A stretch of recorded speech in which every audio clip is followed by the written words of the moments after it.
UK preppers are buying wrong. 10 dangerous mistakes exposed. A government-trained emergency planner once told a closed-room briefing that a significant number of people who attempted to self-rescue in a major grid-down event will make their situation dramatically worse within the first 72 hours. Not because they did nothing, because they bought the wrong things. Now, those notes were never meant for the public consumption, but today I'm going through the 10 most dangerous items that UK preppers are spending money on right now, and I'm going to tell you exactly what to get instead. So let's look at UK versus American prepping. Now let me be clear about what I mean by dangerous. Some of these items are physically dangerous, some are legally dangerous, and some, and this is where it gets really interesting, are dangerous because they give you false confidence in a scenario where false confidence is lethal. UK prepping is not American prepping, guys. The laws are so different. The geography is different. The population density is different. And anyone selling your gear designed for wide open rural America in a country where you're never more than 70 miles from a major city is selling you a fantasy. Now, 10 items. Let's get into it.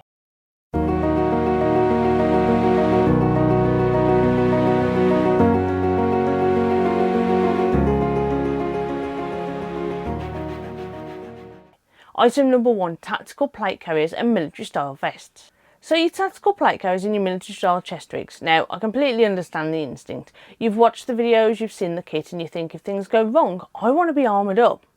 The problem is this: in a real UK civil unrest or grid down scenario, a man in full tactical kit walking down a British high street is not going to look like a protector. He's going to look like a target. In a situation where police, military or desperate civilians are making split-second decisions, being the most visible person in the room is a catastrophic mistake. What do you get instead? Grey man clothing. Plain, unremarkable layers, dark waterproofs, nothing military, nothing tactical. The goal is to look exactly like everyone else, because in a collapse, the person nobody notices is the person that nobody targets. Number 2, expensive freeze-dried ration packs, and I'm guilty of this myself. High-end branded freeze-dried ration packs. Now, they're beautifully marketed, they've got 25-year shelf lives on the label, and they come in military-style pouches, but they cost an absolute fortune. I've got them because I go camping and I do DV expeditions and all the like and things, but I've seen UK preppers spending hundreds, sometimes thousands of pounds on branded rations, when the actual calorie per pound maths tells a completely different story. A kilo of dried oats costs 80p, lentils £1.20, pasta £1. They have a shelf life of 3 to 5 years when stored in properly sealed containers. They're nutritionally dense and they look completely unremarkable to anyone who searches your home. What you get instead: boring food, oats, rice, lentils, pasta, canned goods. The survival pantry that doesn't look like a survival pantry. Item number 3 are petrol generators. Now, the people recommending these are the same people talking about grid down scenarios, and in a grid down scenario, petrol is the first thing that disappears. Whilst they can be handy, what we saw in 2021 with a single rumour about a lorry driver shortage, a WhatsApp message nearly emptied every forecourt in southern England in under 48 hours. Imagine an actual infrastructure failure. A petrol generator in a power outage is also incredibly loud. It broadcasts your location to every desperate neighbour within half a mile. What you get instead: a quiet solar inverter with a lithium battery. Silent, renewable, no fuel dependency, more expensive up front, yes, but dramatically more practical for the UK environment. Item number 4, bulk antibiotics sourced online. Now, bulk antibiotics sourced from overseas online pharmacies. The logic here is in the collapse there are no doctors, so I need my own supply. The problem is this logic will kill you faster than the infection it was meant to treat.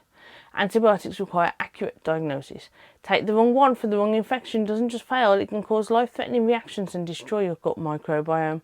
In a scenario where hospital administration is impossible, that becomes fatal. So what do you get instead?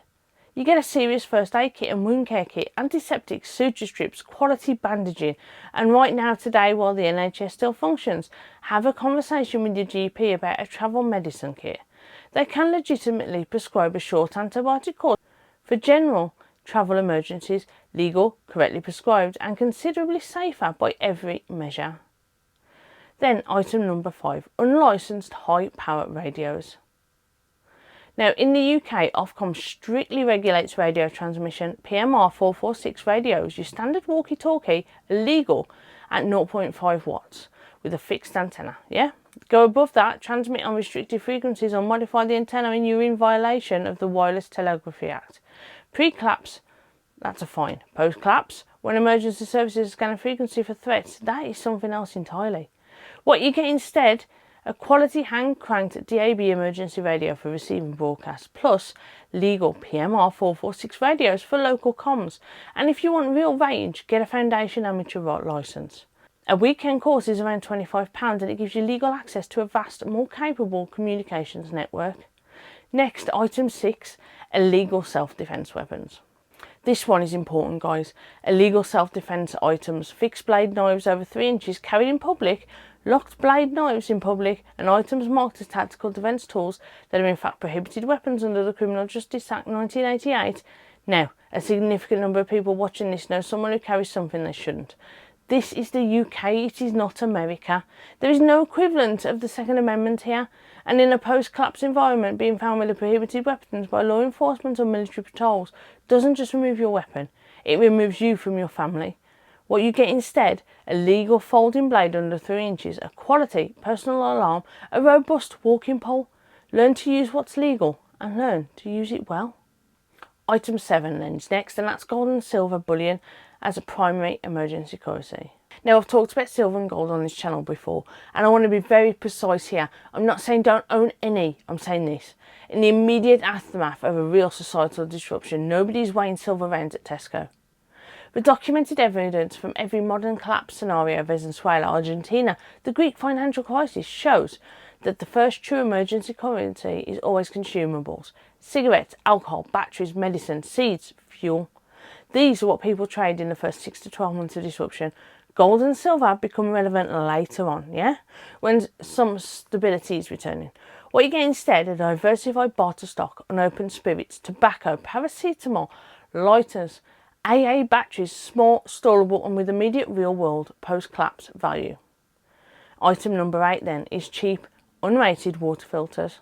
The UK water network is one of the most reliable in the world, right up until it isn't. And when it falls through, infrastructure damage, contamination or flooding, the most common mistake is trusting a filter that was never designed to handle the specific contaminants it's now fighting. A standard supermarket filter jug does not remove cryptosporidium. It does not filter heavy metals. It does not handle chemical contamination from flooding.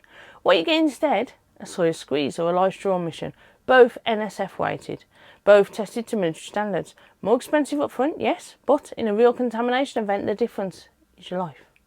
Next, number 9, the bug out bag. Now, the bug out bag is the single most purchased, most discussed, most optimised piece of kit in the entire prepping community, and I'm telling you, for the vast majority of UK preppers in the vast majority of UK scenarios, it is a liability. The UK is the most densely populated major nation in Europe. In a genuine nationwide emergency, grid failure or civil unrest or infrastructure collapse, every major road out of every major city will be completely gridlocked within hours. We know this because it's been modelled. COBR has modelled it, Exercise Unified Response has modelled it, the data is consistent across the board. Attempting to bug out in a UK urban scenario on foot or by vehicle puts you on a road with millions of other people carrying everything you own in a bag that advertises your preparedness to everyone around you in a situation where fuel is unavailable and the rule of law may be very uncertain. The survival research is unambiguous on this. Sheltering in place with power supplies, proper water, proper communications, it outperforms bugging out in an urban collapse scenario into the overwhelming majority of time. What you get instead, a bug-in plan. 3 to 4 weeks of home supplies, blackout curtains, a secondary water source, a quiet and visible neighbourhood level communication strategy, your home fortified from the inside where nobody can see it. But if you absolutely insist on getting a bug out bag, create one yourself. Those that you see online for sale, £100, £200, £300, £400, they are so overpriced it's unbelievable, and you can buy every identical item in it for a fraction of the price. Lastly then, item number 10. Digital only information storage. Smart devices and digital only information storage. Your phone works when the grid works. Every digital map, every app, every bookmark, how-to guide, gone. The moment the power goes down, it doesn't come back. I've spoken to people with years of prepping knowledge saved entirely in cloud drives and phone notes. None of it accessible in the scenario they're preparing for. Do you still know how to get from your work to your home without a phone? Do you know your water stopcock location from memory? What you get instead is a physical information kit, printed OS maps of your local area, a written home emergency plan, a waterproof document wallet with emergency contacts, utility shut-off points and a printed first aid reference. It's boring, it's invisible and it's genuinely life-saving. Now, none of this is meant to discourage you from preparing, quite the opposite. The people in this country who are quietly, intelligently and legally prepared, those are the people who will keep their families safe when things go wrong. And things will go wrong. The gap between a global crisis and your dinner plate is getting shorter and shorter every single day, so strip back the expensive tactical fancy, people. Replace it with boring, effective, legal preparation that doesn't draw attention, doesn't drain your finances and doesn't create more problems than it solves. Let me know in the comments down below which one of these has surprised you the most, and if there's a piece of prep kit you've been unsure about, drop it down below and we'll have a look at whether it's worth it or not. Stay safe guys and enjoy the next video on your screen, right here, right now.